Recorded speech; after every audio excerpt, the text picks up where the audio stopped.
YouTube darkest videos. Number 8 by my nigga Nick Crowley, man. Let's go ahead and get this shit poppin', chat. This is the newest one. This shit was like 12 days ago. Damn. It ain't that old compared to the other ones we watched. Let's get it poppin', chat. This motherfucker litty litty.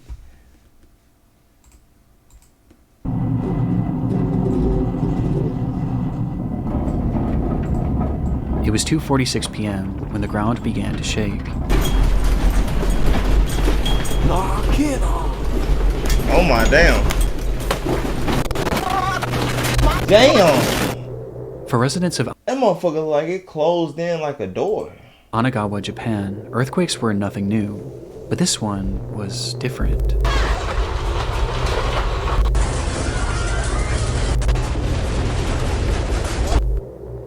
It carried with it a violence that none of the locals had ever felt before, and by the time the shaking had stopped, everyone in the city seemed to be left in a momentary state of shock. This was especially true for the nearly 160 Chinese workers and students that had recently moved to the area, with most having never experienced any earthquake, let alone one of this magnitude. Of these workers were a tight-knit group of 20 women who had recently been hired as trainees at a company called Sato Susan, a company that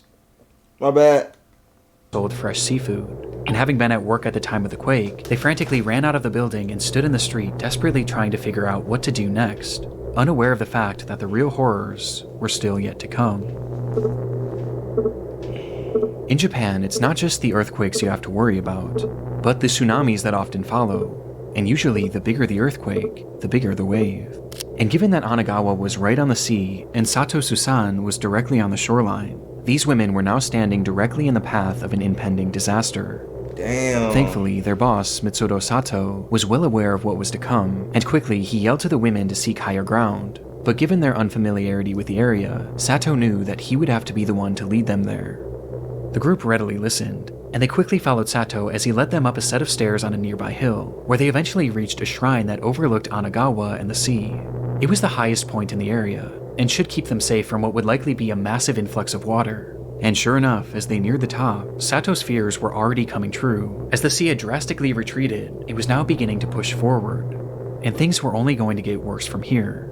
But despite understanding this, it wasn't a deterrent for Sato, as once he deemed the altitude safe enough for this group of women, he then turned around and began to walk back down the hill towards the slowly flooding city. The girls yelled at him asking where he was going, which is when he revealed that down below in his home in Onagawa were his wife and his daughter, who were now directly in the path of this unfolding disaster. That's fucking and he crazy. was going to save them. The girl screamed out to him, begging him not to go, as things had already become incredibly dangerous, but he didn't so much as turn his head as he stepped down onto the street and disappeared from their view. And it was at this time that one of those girls standing high atop the hill began to record. What the fuck?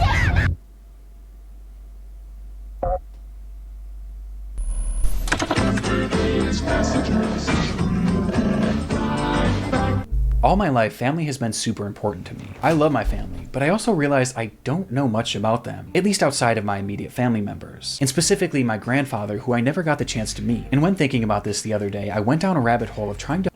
Alright, let's get it. What the fuck?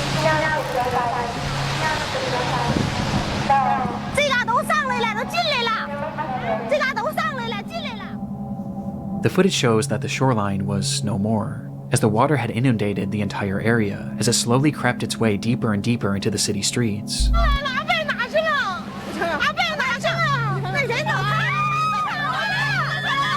The women were understandably in a panic, trying to make sense of this ordeal that they were now given a front row seat to. And as they record, we can hear them desperately calling out for Sato. But at no point do we see him. We just know that he's down there, somewhere. And as the desperation in their pleas increases, so too does the fury of the water.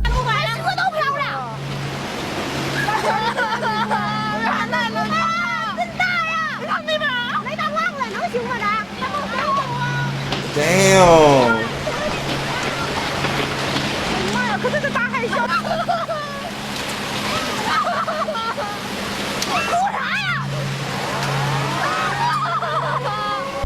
They could only watch as Onagawa as they knew it was completely eviscerated.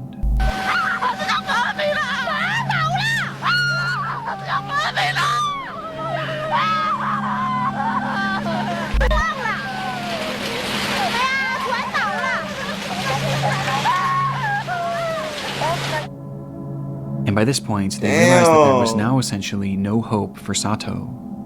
It was at this time that the women realized that despite already being at a considerable height, it still might not be enough, and so they ran even higher up the hill, desperately trying to get out of the path of this water.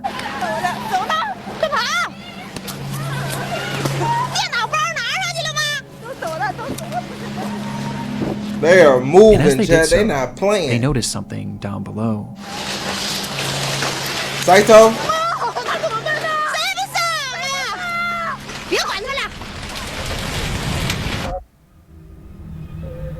Standing on a rooftop in the middle of this massive tsunami was Mitsuro Sato. What the fuck? The building that he stood on was once a full 2 stories off the ground, but was now just a few inches above the surface of the water.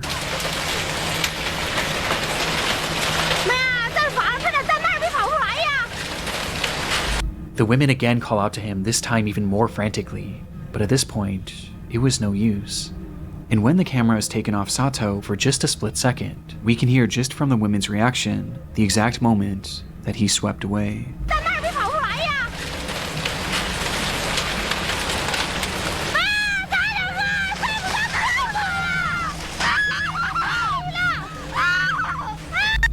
Oh. The recording stops shortly after and restarts minutes later, revealing that the streets where the women had been standing just moments before were now fully underwater, and the buildings that once stood around them were now reduced to nothingness. In front of them was a sea of death, and had Mitsuro Sato not led them up that hill, then all of these women would have certainly been a part of it.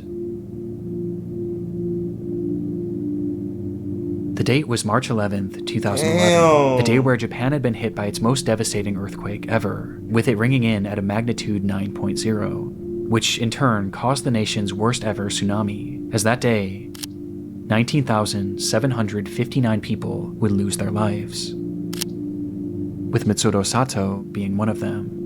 But against all odds, his wife and daughter were not part of that death toll, as it's been reported that they were later found alive and unharmed.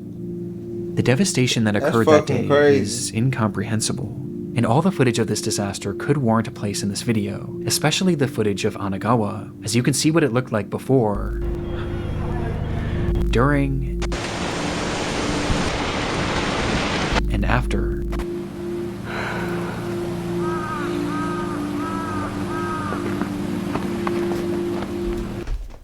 RIP to all their families, man. That shit is sad, bro.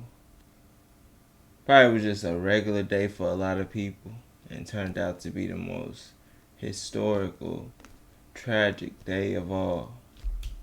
But what I found so interesting about this was all throughout this disaster were stories like Sato's, a man who risked his life to save 20 women that he hardly knew, and a man who gave his life trying to save his family, walking directly into the path of the worst natural disaster in modern Japanese history, all in an attempt to save the ones that he loved. And I honestly find it quite beautiful that afterwards, these women adamantly shared his story and made sure that the world forever remembered Mitsuro Sato as the hero that he was.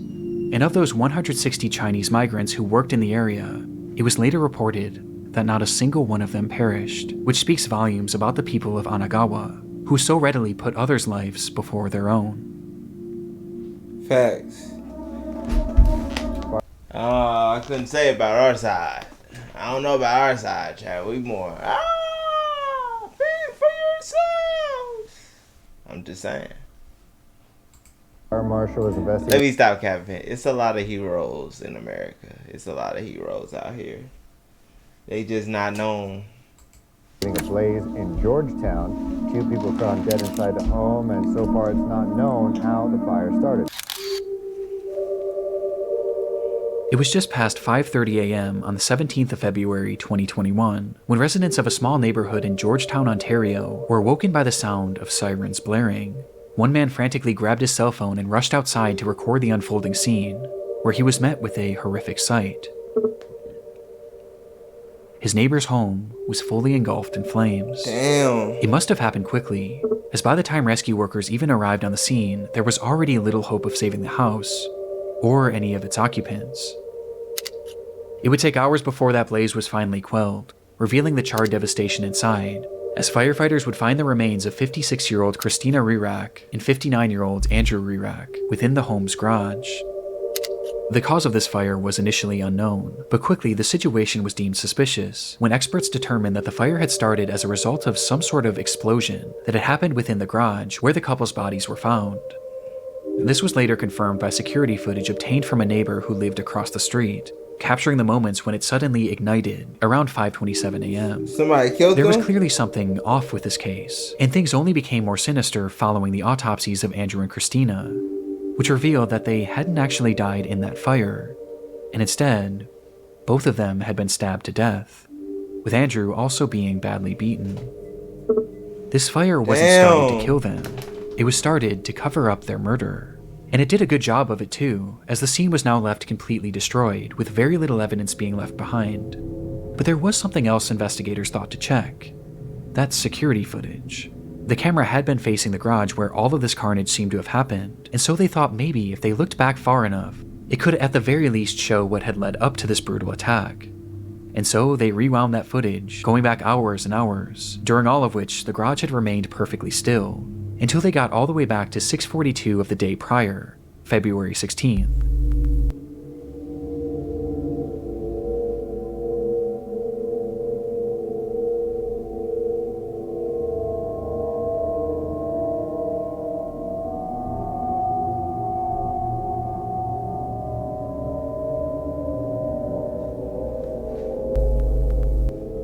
The film showed the moments that the couple had arrived home together inside of Christina's car, which Andrew had been driving that night, as he pulled uneventfully into the garage.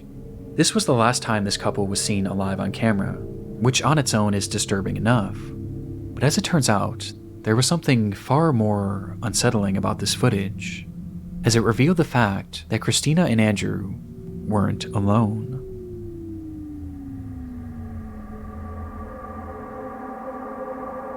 Wait, what?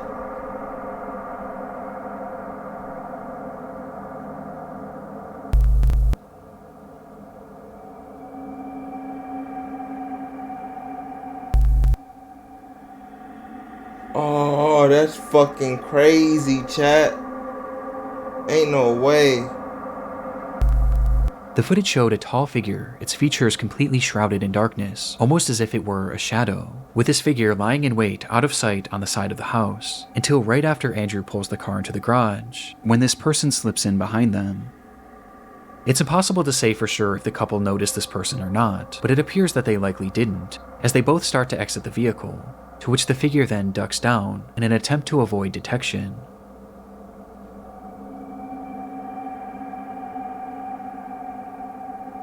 Until the garage door begins to slowly close. Neither Christina or Andrew would make it out of that garage alive, as just seconds after this footage, they both would be brutally murdered by this unidentified person. The footage is terrifying and speaks to that innate fear in most of us, the fear of being followed, of being watched, and attacked in the moments where we least expect it. It's paranoia-inducing, and made even more off-putting by the fact that this clearly seemed to be premeditated. Whoever this was knew their schedule and had been waiting for them to arrive home, in a place where they knew they wouldn't be seen. But by this point, their motivation was as unknown as their identity. Following the discovery of this footage, bits and pieces were released to the press in order to get the public's help in identifying this unknown assailant. It represented a rare instance of a killer being clearly caught on camera right before committing a crime, but that's also what made this case so frustrating, as despite the video capturing this person, none of their features were discernible at all. Unsurprisingly, the footage didn't bring in any relevant leads, but it at the very least showed investigators that whoever this person was knew the couple, due to its obvious premeditation. Facts. Though when looking into both Andrew and Christina, it was clear that neither of them really had any enemies in their life, with the exception of one.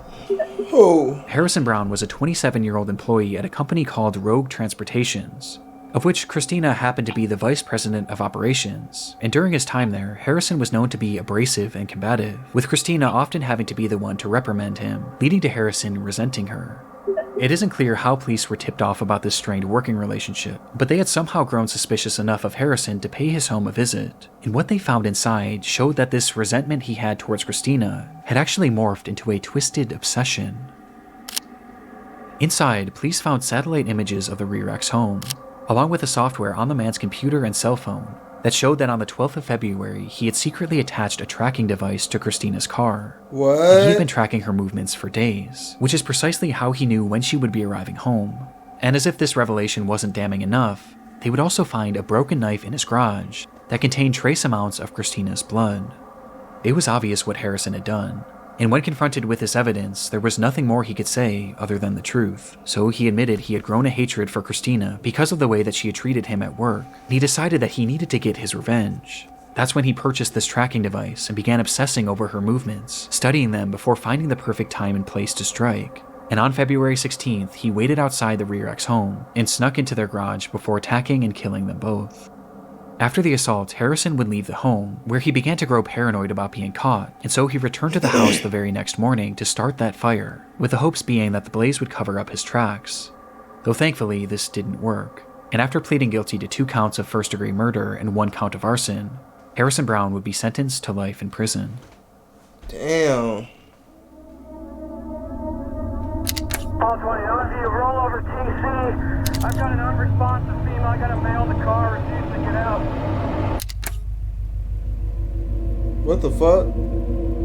It's the eve of Thanksgiving, 2015.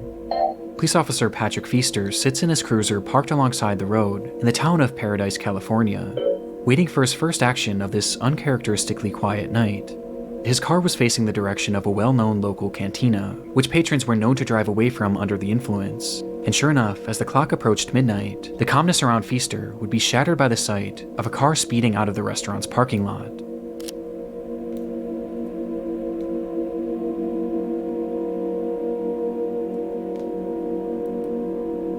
The car went unseen by Feaster's dashcam, but not by Feaster himself, as he took off, doing his best to catch up with the car that was now speeding down the road, and within a few seconds, he does.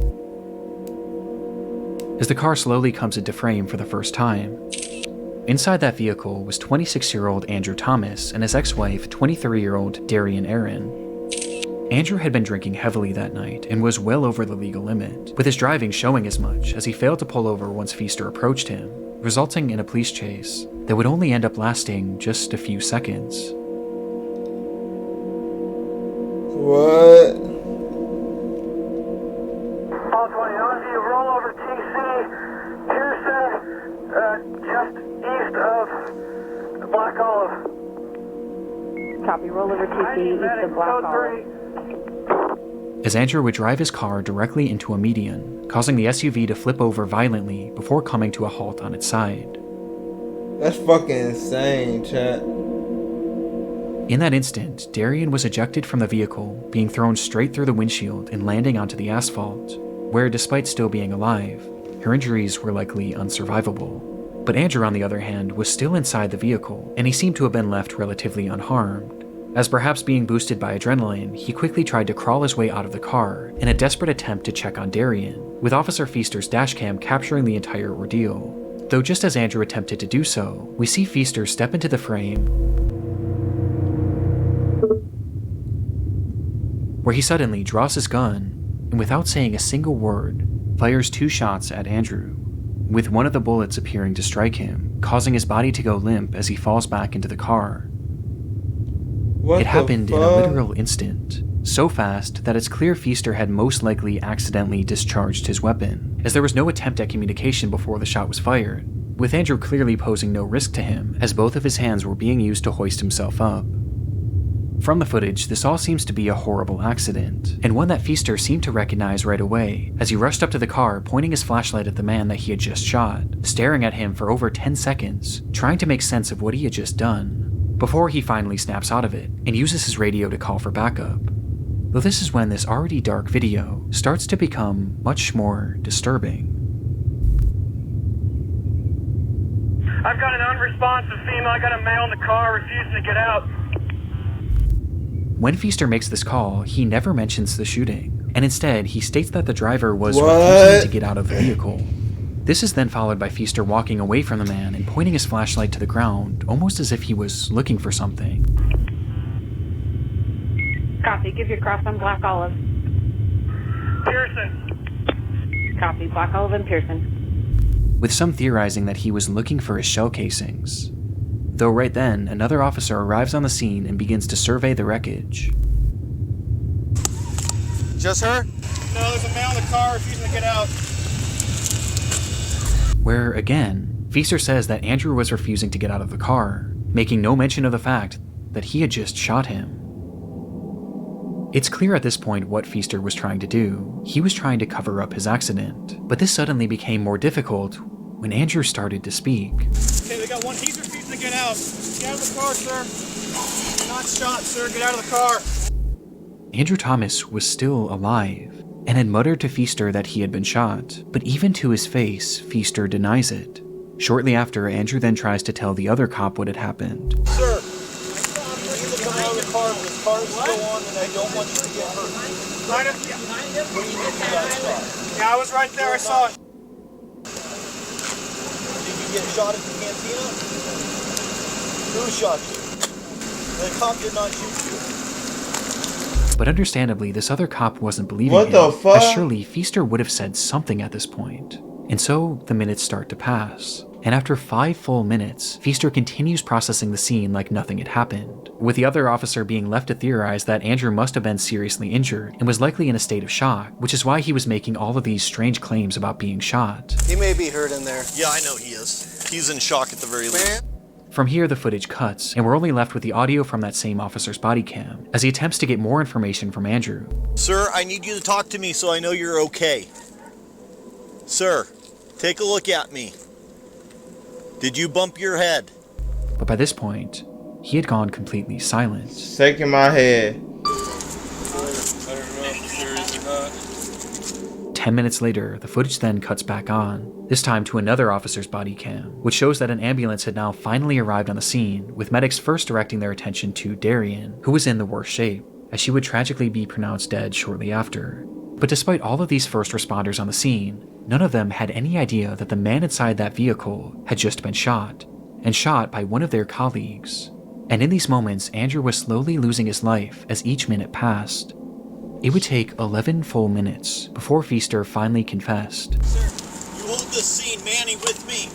We're going over to the cantina to find out if this guy... I don't think I shot him. I wasn't even pointing at him. The gun could go off. Saying that he might have shot the man, but he wasn't sure. And immediately after saying this, Oh my God, are you serious? No, the recording is stopped, What the and the footage comes fuck? to an end. Sure enough, in that moment, Officer Patrick Feaster had in fact shot Andrew Thomas, with a bullet striking him directly in the neck. And the reason why he wasn't getting out of his vehicle was because that gunshot had left him fully paralyzed from the neck down. His condition was awful, and made worse by the length of time that it took for him to receive proper treatment. And despite fighting for weeks, Andrew Thomas would lose his life less than 1 month later due to What that the gunshot wound. fuck? Afterwards, Feaster This is the good definition. Good example of saying fuck 12. Cause what the fuck? Nigga died because of a bitch ass nigga? admitted that he did fire his gun, but claimed that in the moment he wasn't actually sure if he had hit Andrew. But many found this hard to believe, as his gun clearly goes off while he's pointing it at Andrew, and he clearly gets a good view of him immediately after the fact. Exactly. Not to mention the fact that Andrew literally told him over and over again that he was shot. But for many, by far the most incriminating moment was when Feaster appeared to be looking for his shell casings. And because of his actions, Officer Patrick Feaster would be found guilty of manslaughter and receive a prison sentence of 180 days. A decision that was heavily contested but ultimately upheld. And while no one is defending Andrew Thomas's decision to drink and drive that night, Feaster's use of deadly force and his blatant attempt at covering it up make this footage harrowing nonetheless.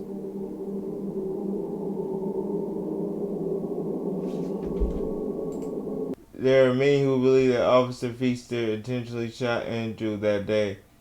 It is difficult to explore this theory without being able to show the full footage.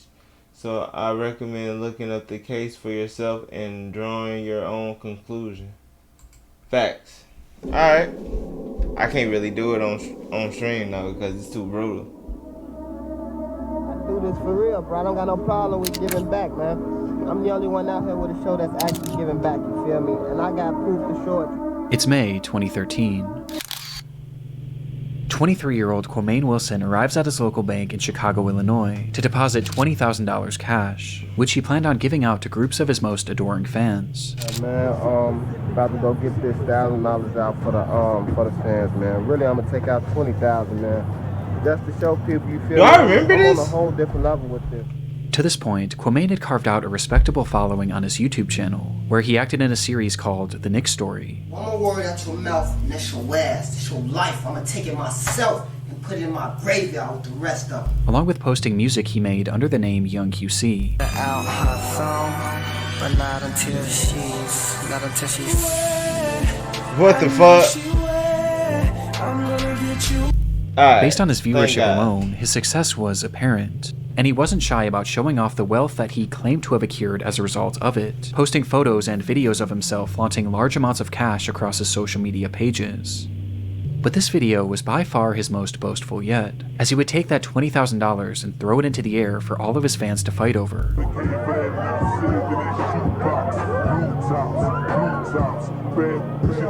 With Quamaine clearly relishing in the opportunity to show off his riches, despite the fact that behind the scenes, things weren't quite as they seemed.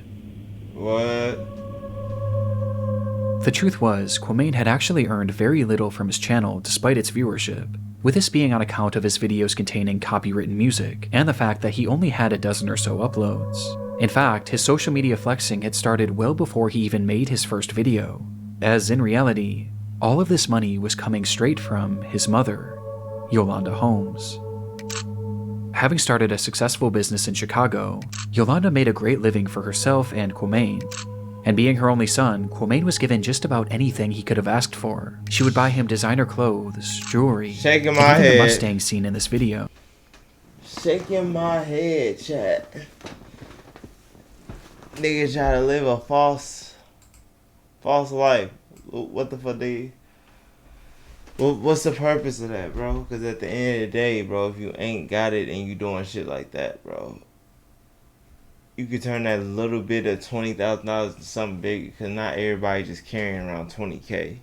That's the dumbest shit you could possibly do as an adult. I'm just saying.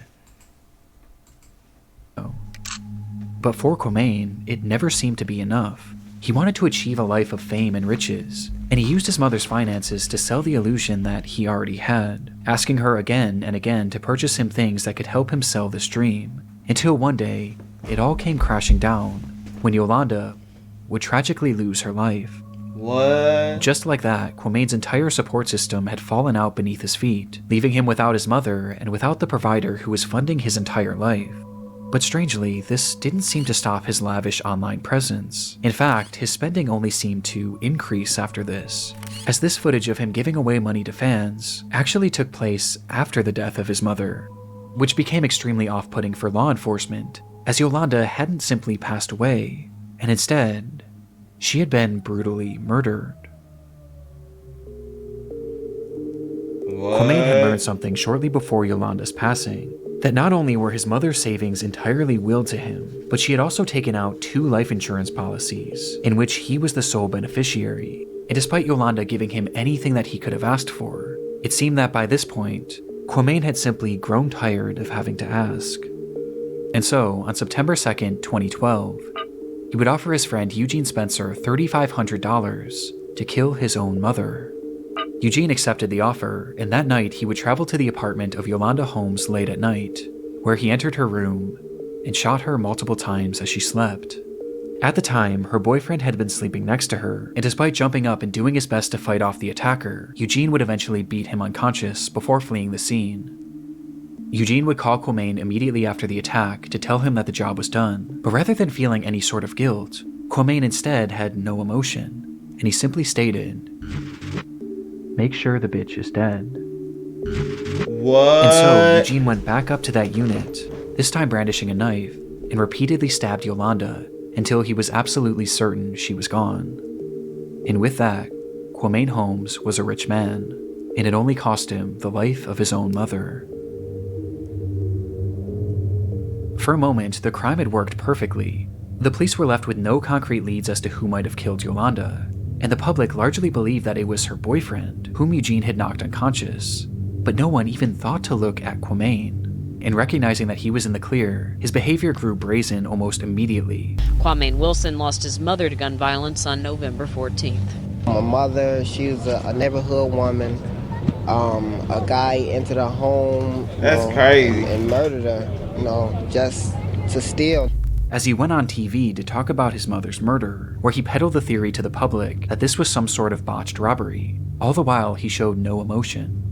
He wouldn't even wait a full week before depositing the money, as he took out $90,000 within just the first few days, and immediately began showing it off to his followers. And in this footage where he gave away that $20,000, throwing it into the air as if it meant nothing to him, every cent of that had come from the death of his own mother, a death in which he was entirely responsible for. It would take over a full year for Kwame and Eugene to be caught, with police largely being tipped off by his online antics. And in the end, Eugene was given a 100-year prison sentence, while Kwame received 99 years. Damn. With his legacy now permanently defined by his creation of one of YouTube's darkest videos. That's fucking sad, bro. All because your mama got life insurance, you gon'... Bro, that's fucking sad. I don't know what to say, chat. That's insane. I want to give one last thank